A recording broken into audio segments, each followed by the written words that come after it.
Okay, welcome everybody. We're going to get started. It's great to see you all again, both on Zoom and here in person in the shul also. Great to see everybody. Missed you all over Pesach and all that time. We had a simcha in my family. We made a bar mitzvah. Baruch Hashem, it was a very, very special, sweet event. Thank you for all the well wishes. So nice to hear from everybody. And Mitzvah Hashem, we should all share simchas together. Of simchas and nar simchas. Only simchas. Mitzvah Hashem. So we're holding here in the story of the Chochom and Tam in Rav Arush's book called The Garden of Wisdom. We're holding now on page 70. And I don't know if anybody has Rav Kivak's kuntras over here on the Chochom and Tam, but if you do, and you want to follow along in there, we're on page Chaf Daled. It's Hebrew only. Okay, so when we last left our, I'll say, instead of when we last left our hero, when we last left our zero, because we're speaking now about the quote-unquote Chochom, the clever one, the sophisticate.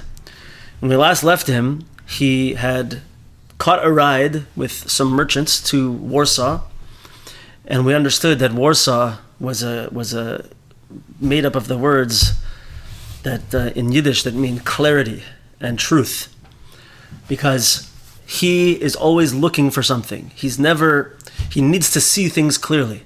He has to have like the vision of Hashem, the wisdom to understand everything. And if he doesn't understand it, he's not happy.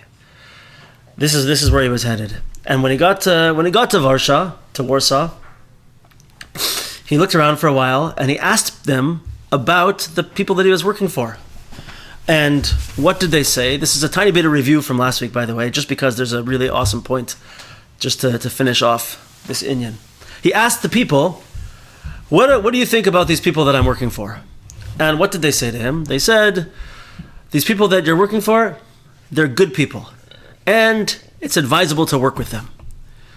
However, they said, you have to travel long distances to work with them in their line of work.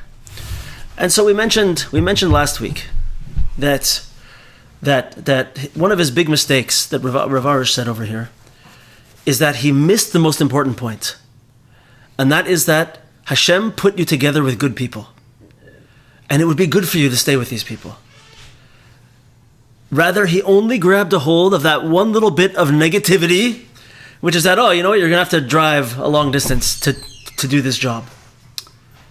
Really? We just said that Hashem managed to put you together with good people. Give you people that are going to be honest, that are going to help you, that are going to be good people to be together with. But you're going to have to drive a little bit. And the thing you grabbed a hold of in your head was, if I have to drive, forget about it. Hashem just matched you up with amazing people that you could trust. What a gift. And he chooses to ignore this and only see the negative aspect of it. What a shame. So I just wanted to bring a few words here from Rav Kivak. He says, V'zeu shigayon ha'chochma. This is the lunacy, the insanity of this type of wisdom. She'ein adam roya heichon ha'chochma mapiltoit. A person doesn't see how this wisdom that he has is pulling him down, is mamish knocking him down. He klipas Varsha, the klipa of Warsaw. It takes away his ability to see the merirus, the bitterness of this outlook that he has. Meaning what? Like, can you imagine if the Chochom would have stayed just working with these good people and built up a nice relationship? He would have friends. He would have a community. He would have references. He would slowly be moving up, step by step, surrounded by good people. And instead, he goes off and just is always alone, and is always unhappy, and is always only looking for the next best thing.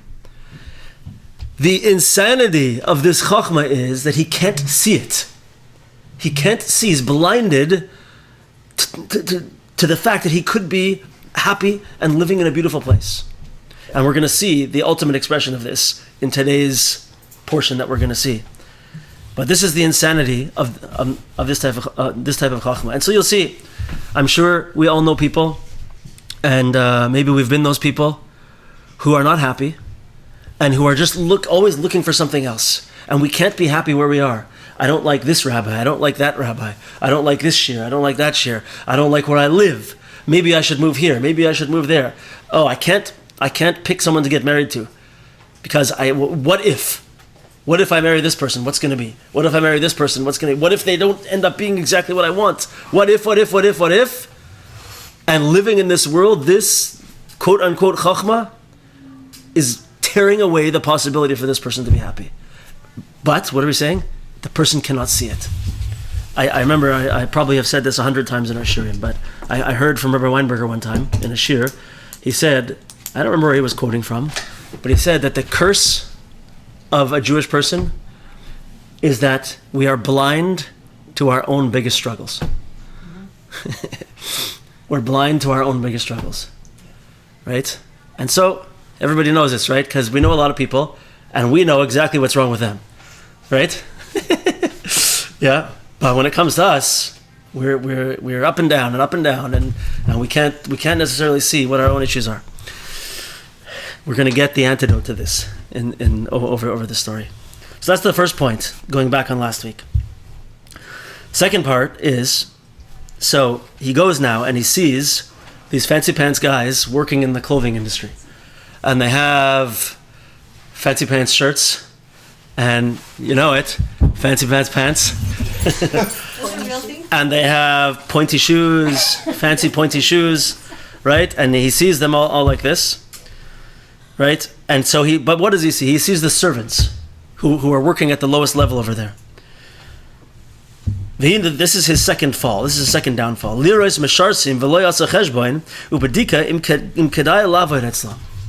sees now the servants in this industry, like the lowest level salesman, I guess. And he's attracted to it, but he doesn't stop and think, is this where I should focus my energy?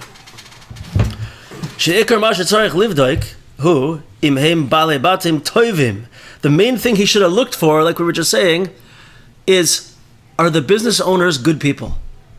Can I work with these people in a good, positive way? This is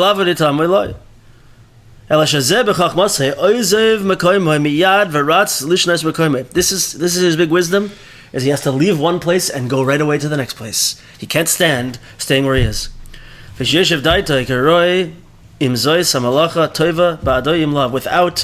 Before he stop to think, is this going to be good for me or not? Is this going to be the right thing to do? He's just moving ahead with his eyes and not with his mind. But the main thing is that we're saying over here, I think it's important for us all to think about, is the tremendous value of being with good people, connecting to good people. Everyone can think of something in their lives where they've connected to someone who was, whatever, I don't want to say, because I know a lot of you guys, and I know you've been connected to some really not good people, but just in general, we've made a mistake of attaching ourselves to certain people that have really wiped us out sometimes. And we know, the Chazal tell us, right? Pirkei Avos says, what do we have to be looking for? A shachen tov. We have to try to be with good neighbors and not a shachen ra. Because why? Because when we're together with people, we affect each other. So the tremendous value of being with good people, the Chochom is never going to think about this. Because he's always only looking, what's going to make me the most money? What's going to give me the most prestige? What's going to give me the best, fanciest clothes? What's going to give me the best intellectual prowess that I can take it and show everyone how smart I am? It never enters his mind. Are these good people that I can stay close to, and together we can accomplish something together? Never thinks of it, and it's the biggest gift. It's the hugest gift. In fact, I would say that in our little shul here in Thornhill, where we have such an amazing chevra over here, and there's a good number of us over here, I would say the main thing that has always been there for us is that we appreciate each other, and we come together and we try to do good things together.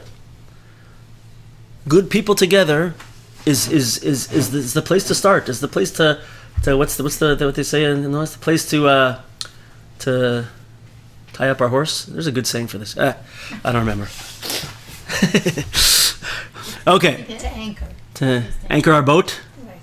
To something like that, yeah. To dock. You guys are with me, right?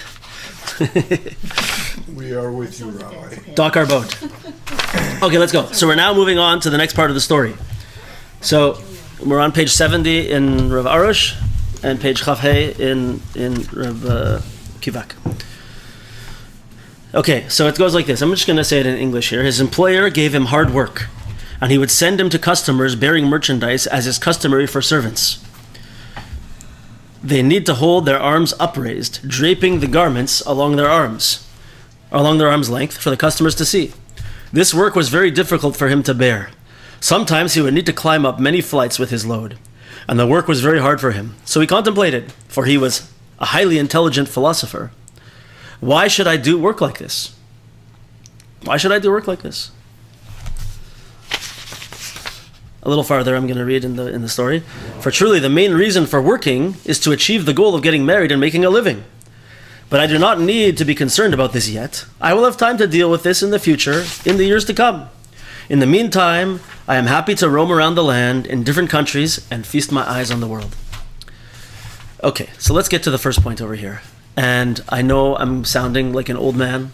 I'm sounding like my father and all the people from the previous generation. But this is really going to hit the people of the current generation, of the young people of this generation. Everything that's on the news, everything that's to do with the current culture out there is gonna not go very well with what we're about to say. So let's hear. So the first line that Rav Arush says over here is, since when did the clever one become lazy?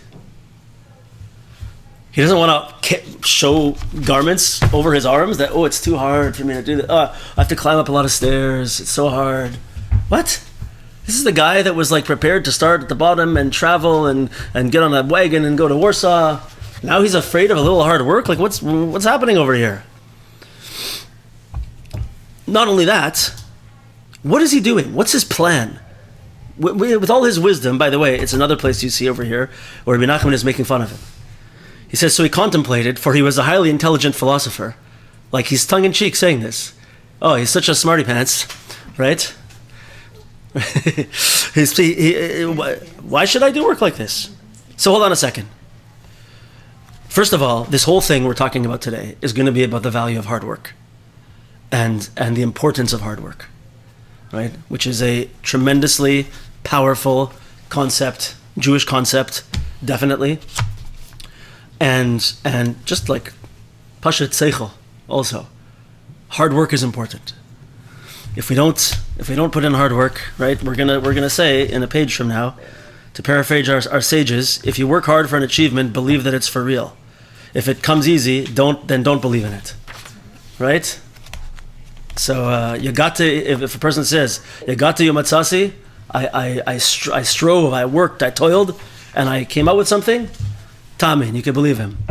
But if he says, no, I didn't work and then I still found something, don't believe him. It doesn't work. It doesn't happen. But it's just Pashat Seichel. You work hard, you accomplish things, and if you're working in the right path, it's going to be good for you. So let's say for a second, what's he thinking? What's his plan? What's he trying to do over here? So he says, if you want to look at the bottom of page 70, if haberdashery was his mission in life, then why wasn't he patient? Why was he disheartened by a little bit of discomfort or hard work? And if this wasn't his life's mission, then why did he quit working for the traveling merchants? Right? Rav Arush is going to build up this idea, and it's one of the most powerful things in this sefer that he wrote over here, that everything that we do, we should have in mind that I'm working towards my life's mission. Everything I do should have a goal in mind, should be working towards something. Like Rabbi Nachman says in Torah Nun Hey, we have to always have in mind Olam Haba. What does that mean? He doesn't mean we have to constantly be thinking about white fluffy clouds and and harps playing. He means we have to always remember that it's not just this world that we see in front of us. There's another bigger picture behind this world. There's something more important. And that's what I have to focus my life on. Am I working towards fulfilling my mission within this beautiful big picture that Hashem is painting over here? Right? So what's he doing? If this is what's building you towards your life's purpose, so do it and work. Put effort into it and be happy. And if not, then why didn't you leave where you were? Hashem put you with good people in a good place and you left it. Shoite. And we call him a Chochom. The fact that the clever one's eyes and urges overruled his brain led him to confusion, disorientation, and mistakes. He was drawn by his eyes to the sheker hachein, to the false beauty of the world, of the fancy clothes and everything, and he was drawn after that. And because he allowed himself to be drawn after that, he's now no longer on the right path. He's making mistakes, and he's doing the wrong things. So Rav Arush says, starting from the bottom. So what is he missing? I'm saying it in a few more words. Rav Arush says he's missing emunah. He's missing the knowledge of hashgacha pratis, of divine providence. And this emunah is expressed in this inyan of happy with one's lot in life. Sameach b'chalkai. So he lost interest in anything that didn't give him immediate gratification. Instant gratification. So two things now that we see that is something that people talk about in the world nowadays. That are not valued, or that are not valued and then yes valued. First is the value of hard work. We see people don't want to work. I work in the wine business, so we have a few vineyards, and it's like this in America also, and everywhere. Australia? I just spoke to a friend.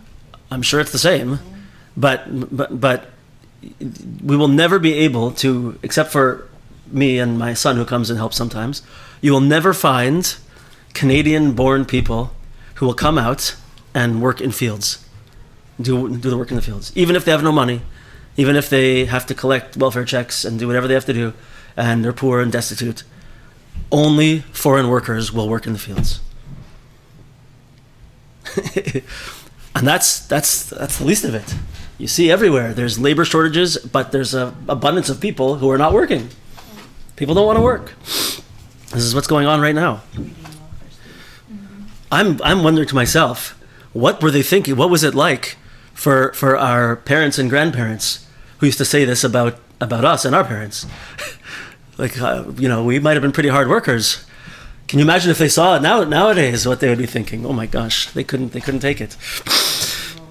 Right? So what's going on? And the second thing is this inyan of instant gratification. Like, this is something that if we're not totally engaged in every moment, it's like we can't hold on. How can you accomplish something that takes time and takes patience and takes effort? We finished 30-something shiurim on the Lost Princess, on the what's it called? Story of Our Lives, right? Was it easy to come out to all those classes? Was it easy to go over and to commit and to work and to go through? Was every moment of the class exciting? No, not every moment, right? It was good material, though. I have to give it. Yaakov Klein wrote an amazing sefer. It was pretty good, right? But what I'm saying is that how many people are sitting? How many people? Here's the question. You guys answer me. There's a Leaf game tonight. Leaf game tonight. Little bit off topic, but how many people do you think we have a YouTube channel with our shiurim on it? Right? Most of our shiurim are about an hour. How many people do you think go onto YouTube and watch one thing for an hour? Not many. Very, very, very few. So people who watch shiurim do, of course, right? But most people, why are the most successful things on YouTube are like 30 seconds, right?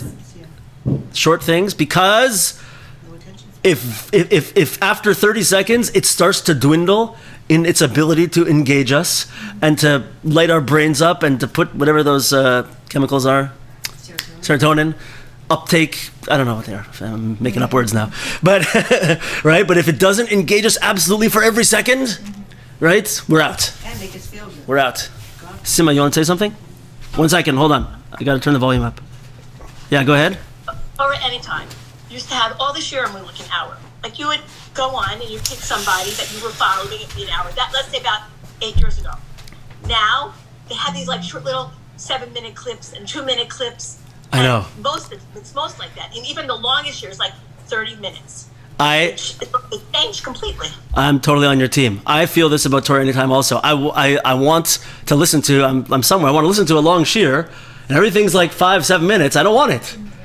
Right? Yeah. So I hear you. Yeah. This is where we're at, right? Instant gratification we have to have with everything. So this is what he's going after. Rabbi Nachman is telling us, don't get trapped by this. Let's say it again. We have to say it at least for every book that we study. But Rabbi Nachman said about his Torah that ha'isha li tukad ad bias HaMashiach, that my fire is going to burn until the coming of Mashiach. And we see that the longer we go, the more relevant Rabbi Nachman's Torah is. And the more it suits us. He's telling us right here, with the story of the Chochom and the Tam, exactly what we're facing nowadays. Mamish. So this is it, instant gratification. This is where he's following. And when he's only looking for instant gratification, he's not on the path to accomplish his mission in life. A person should be happy. So next paragraph. A person should be happy with whatever he is currently doing, since this is the product of divine providence. So I put a big star by this, right? Because it's the same thing. Don't forget, Torah Nun Hey in Likutei Moharan. We always have to be thinking about Olam Haba, right? The Baal Shem Tov said this also.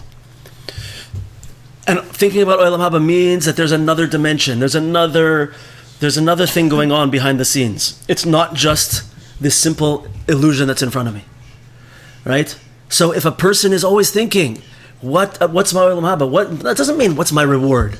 I'm not looking for what's going to be in my bank account by the time I get up into my fancy bed on the fluffy clouds. No. What's my part in perfecting the universe? What's my part in attaching myself to HaKadosh Baruch Hu? In leaving behind the negative aspects of the physical world and getting close to spiritual purity and connection? What's my goal? What's my part? What's my mission? What are the things I have to do? And if that's what my outlook is, that's what it means to be thinking about Olam Haba all the time. If that's what my outlook is, then my life is so different. Why? Because every moment of my life is me realizing that Hashem is giving me the opportunity to achieve this at every moment. He's putting me together with the people I need to be with. He's putting me in the places I need to be. He's giving me the talents I need. He's giving me the challenges that I need. Everything is here right now for me to connect to HaKadosh Baruch Hu in the deepest way, to accomplish my mission in the world.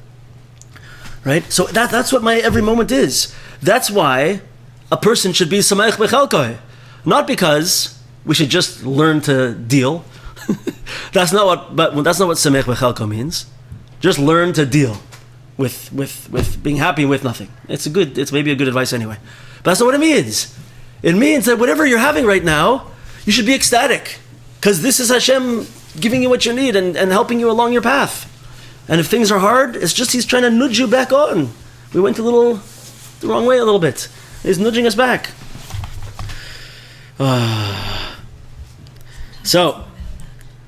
Yeah. Perseverance, patience, and happiness with one's current lot in life are the keys to success. Perseverance, patience, and happiness with one's current lot in life are the keys to success. This is such... I don't know if everybody appreciates these words as much as I love these words. I love these words. We're going to see something in let me see if I have it here. Yeah, listen to this. This is just a quote from Rav Kiva. Kaval Tam, but the Tam.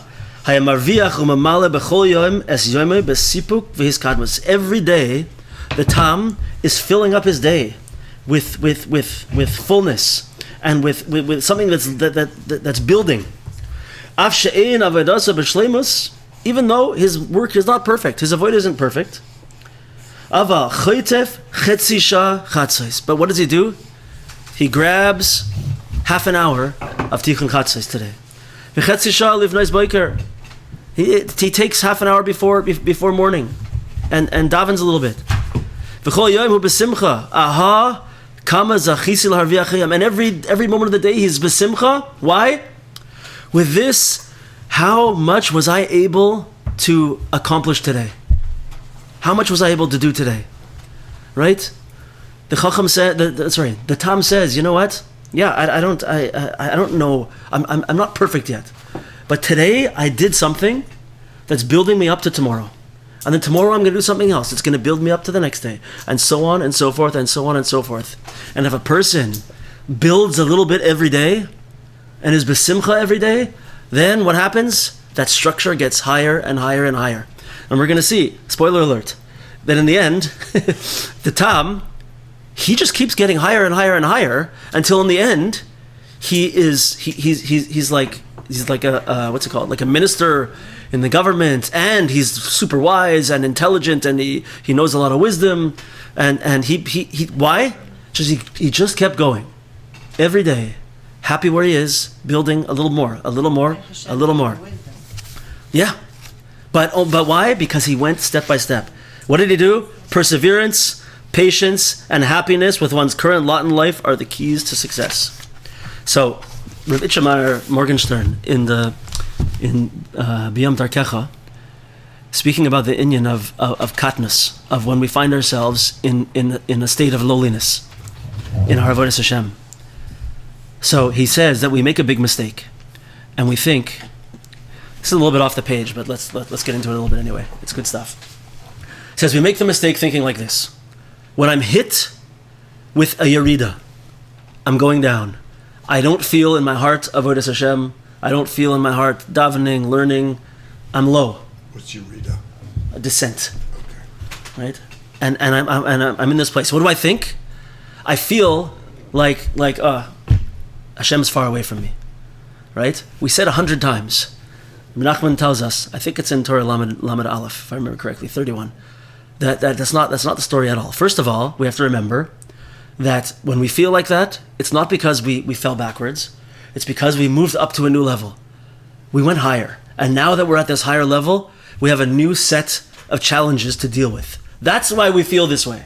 And even though it feels like the same things I've dealt with in the past, that's what's trying to fool us.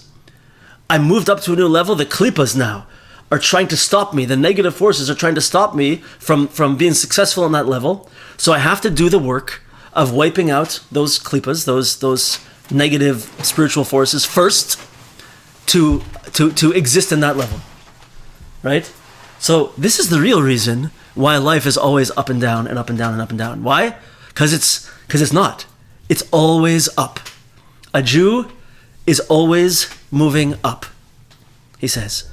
Every moment of every day, we are getting closer to Hashem. Rav Kook says the whole entire universe is all moving and returning and pulsing with teshuvah, is all moving back to its original source, back to Hashem. The whole universe is doing this, right? And this is what we do. This is what our yeridas are all about. We're never going down. We're always moving up.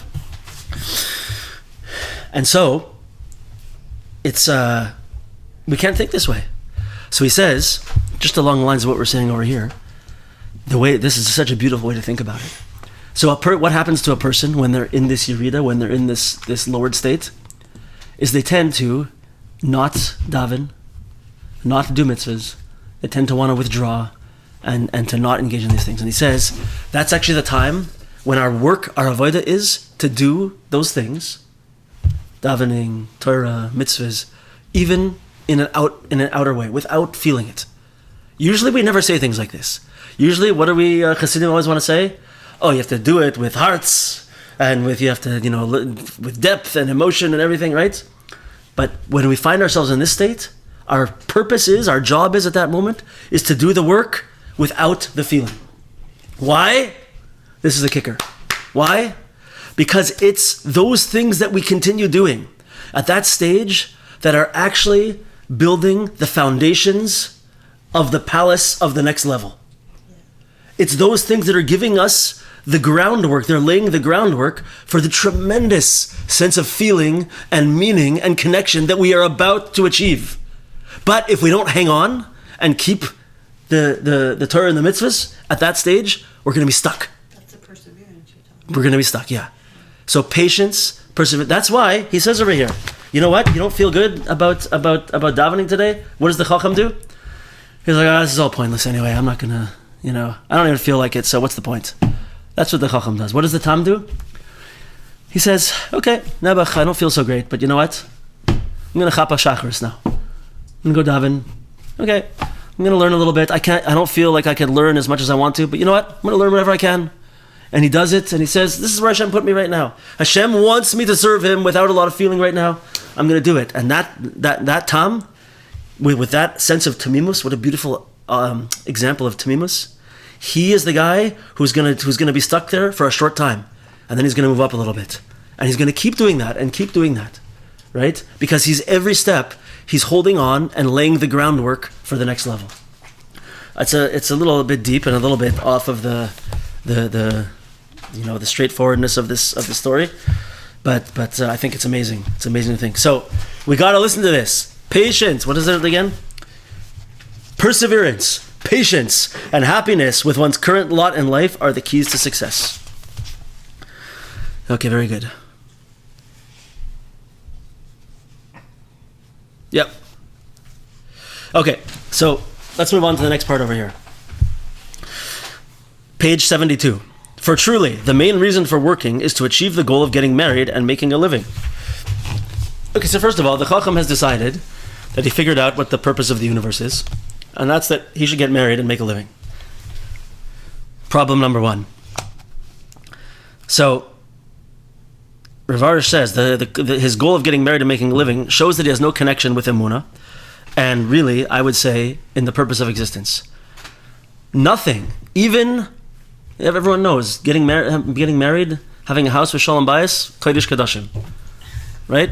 Raising children, kodesh kadashim, the holiest of the holy, all these things, right? But is that the purpose of our whole existence? So the answer is really yes and no. Why? Because no, it's not, but it also is. Why? Because if we're doing that in order to give nachas ruach to Hashem, if we're doing that in order to use that as a way for us all, for me and my spouse and my children to get closer to Hashem, then yes, it is the purpose of existence. But it's only if it's used for that purpose, right? Meaning really the purpose of our existence is in whichever way you want to say it. The Zohar HaKadosh says it's begin to ishtem medayin, that we should know Hashem, right? Chassidus a lot says this Indian from the Mechilta is to make a dira b'tachtonim, a dwelling place in the lower realms for Hashem. Right? What else? There's another one, just on the tip of my tongue. Point is, they're all the same thing. They're all the same thing. It's revealing godliness in the world and attaching ourselves to that godliness. Giving nachas ruach to Hashem, right? So, everything in life is the purpose of life if we're using it for the ultimate goal of revealing Hashem in the world, right?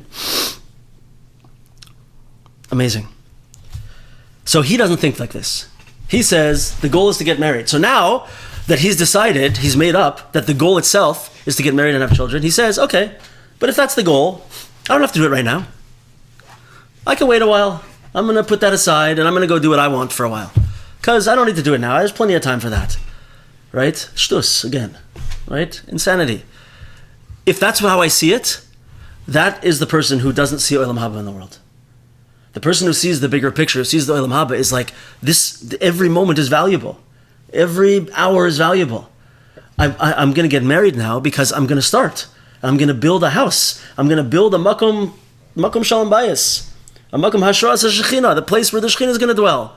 I'm going to move forward. I'm going to do these things. Right? I'm not pushing anybody, by the way. I'm just, it's the thought. It's the understanding. It's the thought. It's the thought of it. Right? What am I doing it for? If I'm doing it for the right thing, then I'm going to go and do it. I'm going to do it right away. The failure, top of 73, the failure to connect marriage and his mission in life leads the clever one to delay getting married. He doesn't connect the two. He doesn't think they're the same thing. We see this all around us. People who are far away from Hashem delay the mitzvah of getting married. On the other hand, tzaddikim marry at a young age. I am not, let me be clear. I am not saying anything negative about someone who is trying to find a marriage partner and is having a hard time. Definitely not. Everyone has challenges and they all have to deal with it, and my heart breaks and we daven for people all the time, and we try to make shidduchim, and we do whatever we can. Of course, I'm really, really, really not saying that. But as a general principle, people who choose to not get married earlier on is what he's talking about. He says very sharp things here. So I'm saying them from Rav Arush, because I'm maybe not Israeli enough to say these things. I don't know. People who are far away from Hashem delay the mitzvah of getting married. On the other hand, tzaddikim marry at a young age, at a very young age.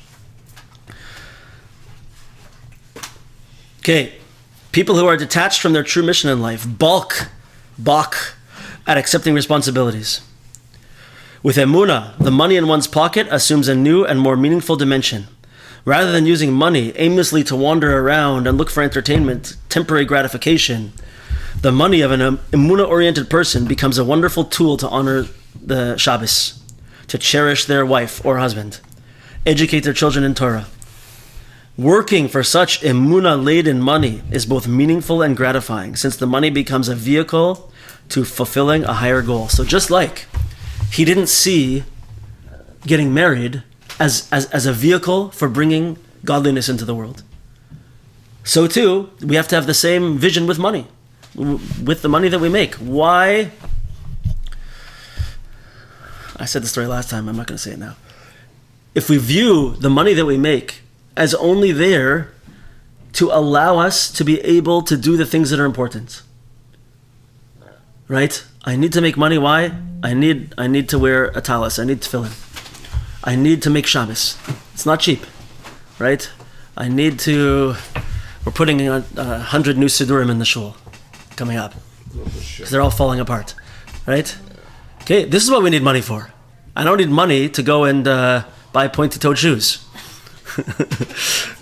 right? I should get up here. It'd be very funny. That's not what we need money for, right? We need money to do good things in the world.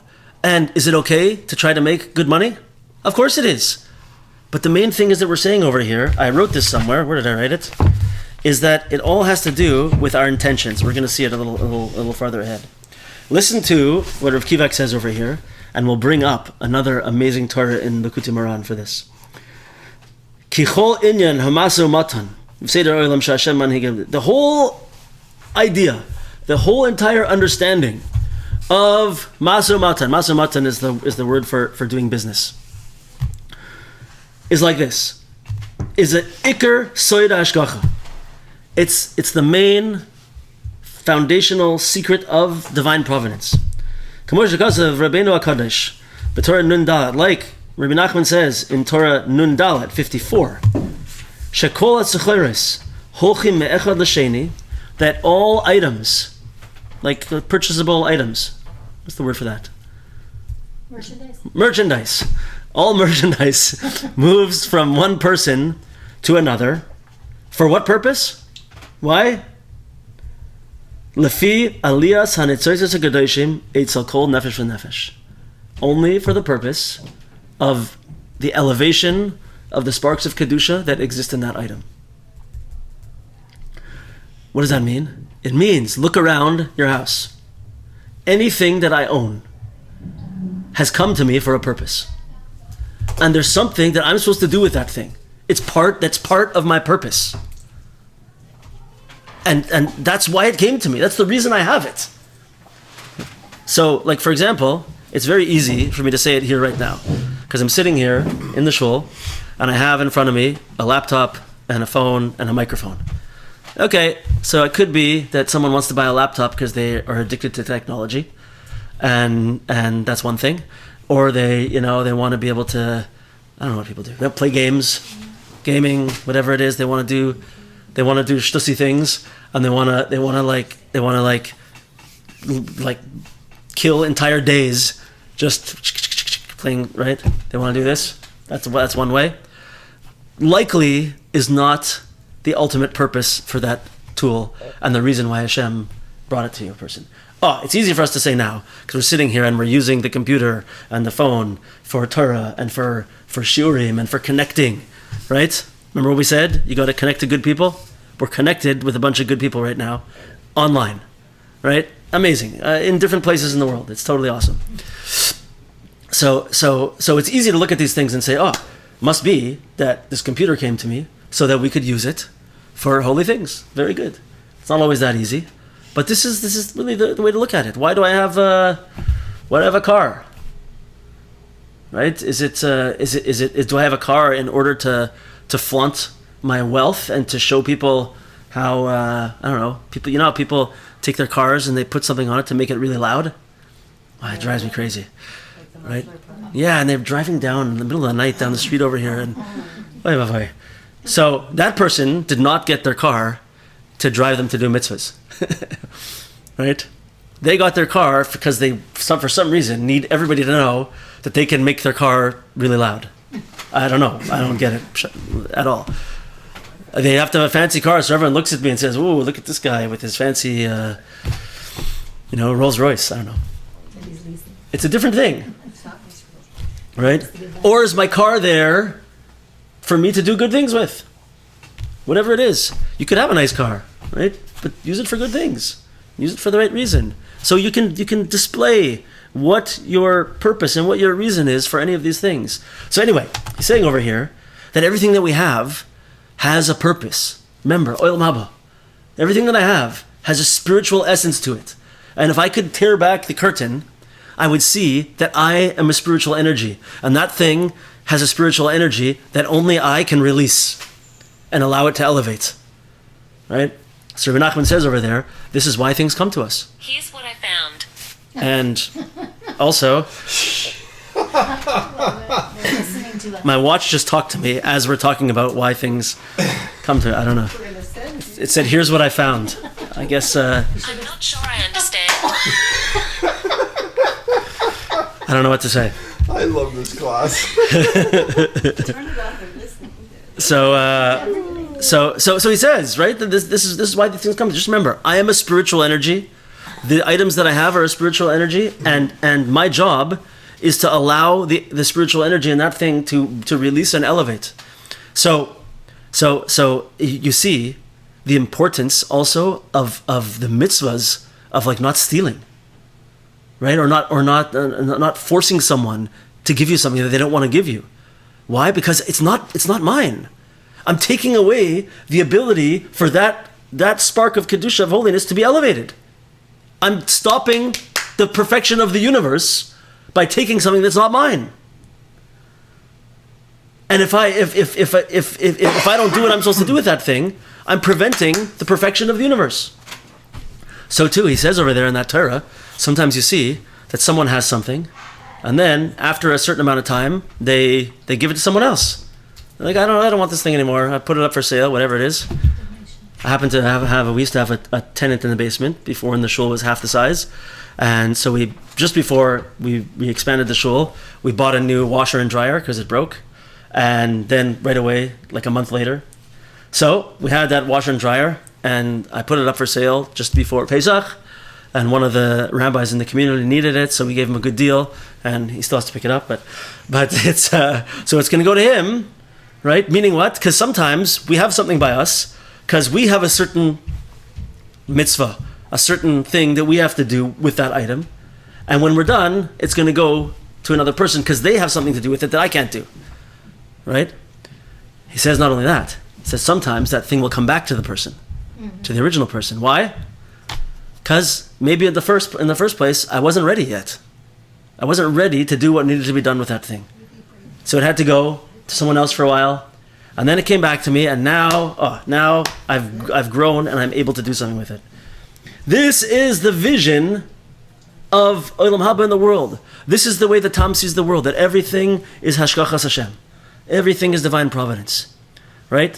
Meanwhile, the Chochom is just letting his eyes take him to whatever looks yummy. Right? Amazing.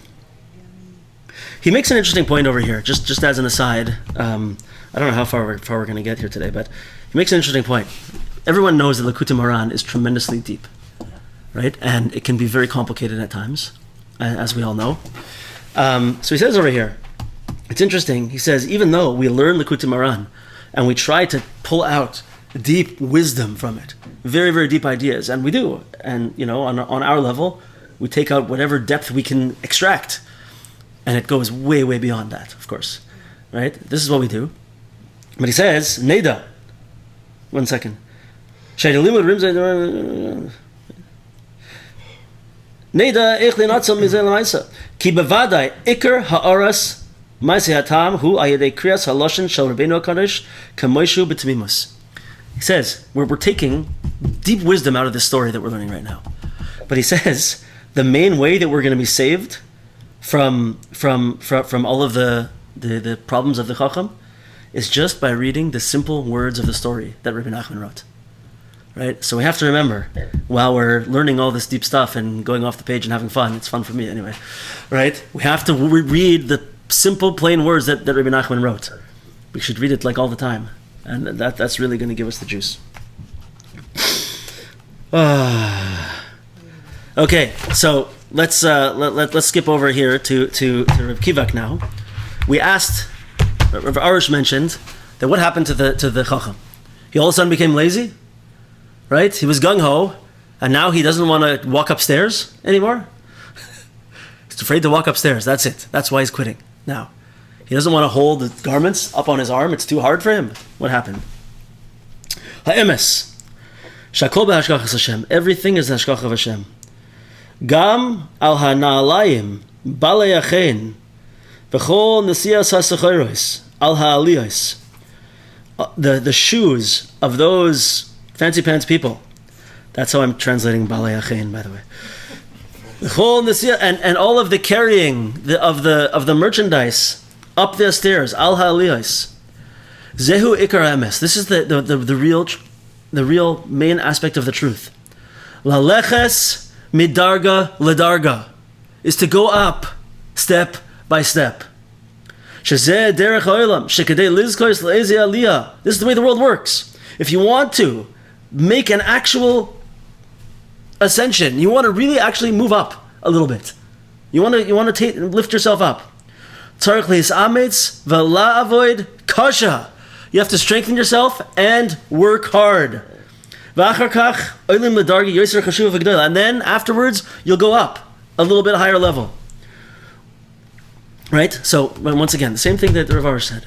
Hard work is tremendously powerful and important. We have to work hard. We have to put in effort. Ubenatayim. And in the meantime, when we're in the middle of it, when we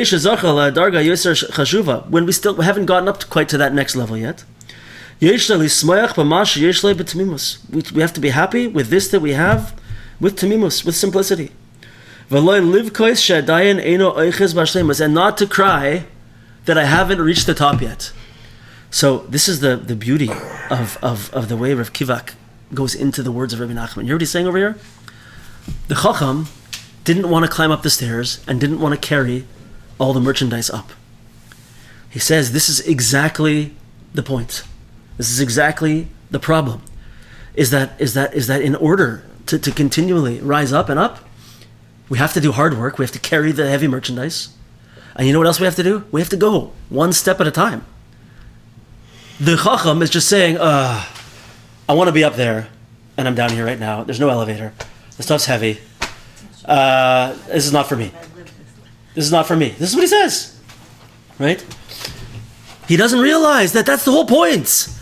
Is to carry some heavy stuff, do some work, and go up the stairs, one aliyah at a time, one step at a time, right? And in the middle of it, I'm not at the top yet. Just to be thinking, okay, Baruch Hashem, I'm here, and I'm able to climb the stairs. I'm doing work. I'm able to climb up the stairs. What a powerful, powerful inyan.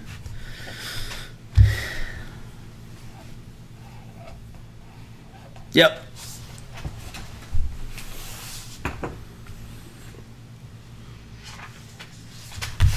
Okay, sorry for that pause. So he doesn't see what the goal of everything is and why he needs to get married and what's the purpose of everything. He's totally separated from the purpose of what he's doing. So, you know what? Maybe we're going to hold it here. That's 50 minutes, and we're kind of in a good place to stop here. We got a lot still to go with this aspect. You know what? One more. 4 more minutes. For 4 more minutes. Okay, so he decided, I'm not going to do this now. I'm not going to get married now. Why? I got time for that. Now I'm going to run around. I'm going to see the world, and just enjoy things according to the way I want to do them. So, since he delays accepting, this is top of page 74, by the way. Since the clever one delays accepting the yoke of life, he loses all connection with life itself.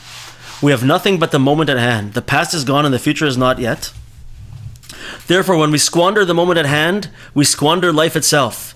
Any time we use anything for other than our purpose in life is wasted.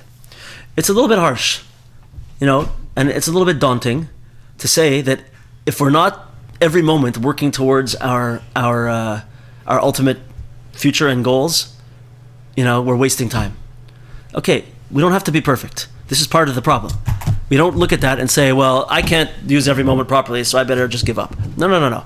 We're going to make mistakes and we're going to waste time. It's going to happen. But it's the outlook and the way that we have to train ourselves. He says a little bit later on, somewhere, I think we passed it already. Yeah, here we go. Look at the bottom of page 75. A 10-day breather to backpack up in the Rockies or the Alps is wonderful. Such a vacation is timely and rejuvenating and aids in fulfilling a person's purpose in life. Such periodic trips also broaden a person's horizons. Right? Are we saying that every moment you have to be like hyper focused and working on a plan? You know what? We need some time to rejuvenate. We need to spend time. That's part of our purpose. If I'm using that time to rejuvenate, to gather energy for the next, what it's like to go on vacation. If you work really hard, and then you go on a vacation for a week or so, right? A person can feel totally renewed, battery refilled, and then I go back to working. I get back to where I was. If I go and I say, you know what? I've been doing my job now for 6 months. I've been working hard. I've been stuck here in the certain whatever the situation is for 6 months. I've been in yeshiva for a long zman, 6 months, whatever it is. I've been working. Now I'm going out to Banff, to the Rocky Mountains. Not only the rejuvenation, but to now take a change of pace and to appreciate the beauty of the world that Hashem created. To go spend time in Muskoka, Niagara Falls, whatever you're doing, to spend time in nature and to be rejuvenated spiritually also. It's not wasting time if I'm doing it for the right purpose. It's all about my intention. It's all about what I'm doing it for. Motives. Some motives and intentions. We need to have breaks. Right? We need to rejuvenate. We need to sleep. We need to sometimes, Rabbi Nachman will tell us this, when we're experiencing sadness. He says, sometimes we have to resort to mili de shtusa. We have to do silly things to get us out of there. Right? But it's not wasting time and being silly and stupid. It's because I'm saying, you know what, right now, I gotta get myself out of this sadness. Because if I stay in this sadness, nothing is happening. I'm not moving. So you know what, I gotta go dance around and jump around. Maybe I gotta go and I don't know what. Golfing? You golf, right? Maybe I gotta go golfing. Maybe I gotta go and listen to some music for a while. Maybe I have to I don't know. Think about your own things that you like to do. But you gotta do them, and it's not called wasting time. Why? Because once again, it's just the hashgacha pratis. It's that Hashem runs the world. It's that whatever I'm doing is with the current and long-term goal of connecting to my Creator. That's it. To accomplishing what I need to accomplish in the world. And as long as we're honest with ourselves, which we should always be, right? We should never play games with our own personal honesty and authenticity. Because I should call myself to task when I'm being lazy. But when I need to rest, I should say this is for a holy purpose. Just as long as I'm honest with myself. Right? So this is one of the aspects over here. So yeah, he says, no one can identify their true mission in life without emunah. Why? Just to finish off with this. Because my purpose in life is not something that I pick out of a hat. Hashem has defined my purpose in life and is helping me to find it out. So if I pull myself away from Emunah, and if I try to figure out what I'm supposed to do in the world without connecting it to Emunah, without connecting it to Hashgacha Pratis, without thinking about my whole life and where I am and what I'm doing, without appreciating where I am and being thankful for where I am, because where I am is the current step in my purpose, and being happy with it and saying, okay, I'm going to go to the next step also, but I'm happy where I am, and I'm going to try and move up to the next step also. But it all has to be the theme of this class number. What is this, number 6, number 7? Is for sure this inyan that we always have to be looking for Olam Haba in the world. Remember, not my reward, not my place in the palace up in the sky. We always have to be looking for the beyond the illusion of the physical world.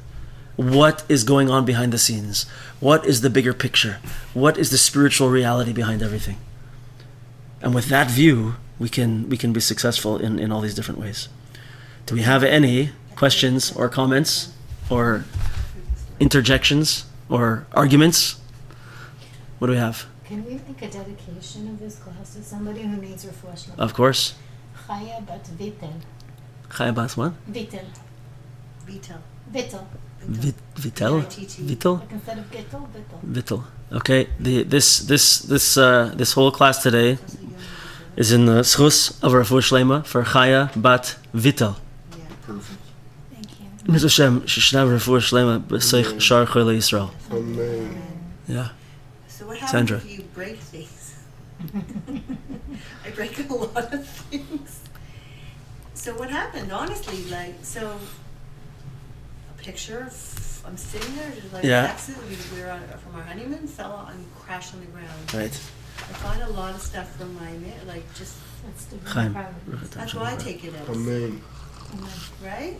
So when you talk about things. What did you take it as? Sorry? It was like the ending. It was a breaking of a cycle, like ending of something. I just felt like it was the end of something. Right. Okay. Maybe that made me just feel better. I don't know. So if I could like maybe just pull it back a little bit Yes, please. and say you had this thing in your possession and it broke. Yeah. It was an old picture. So you took that as a sign, sort of, to be like, okay, it's the end of a certain time period and it's time to move on. I'd pull it back one level and say, this thing happened right now. There's a few choices. I could be angry. I could be upset over the past. I could just be upset that something broke.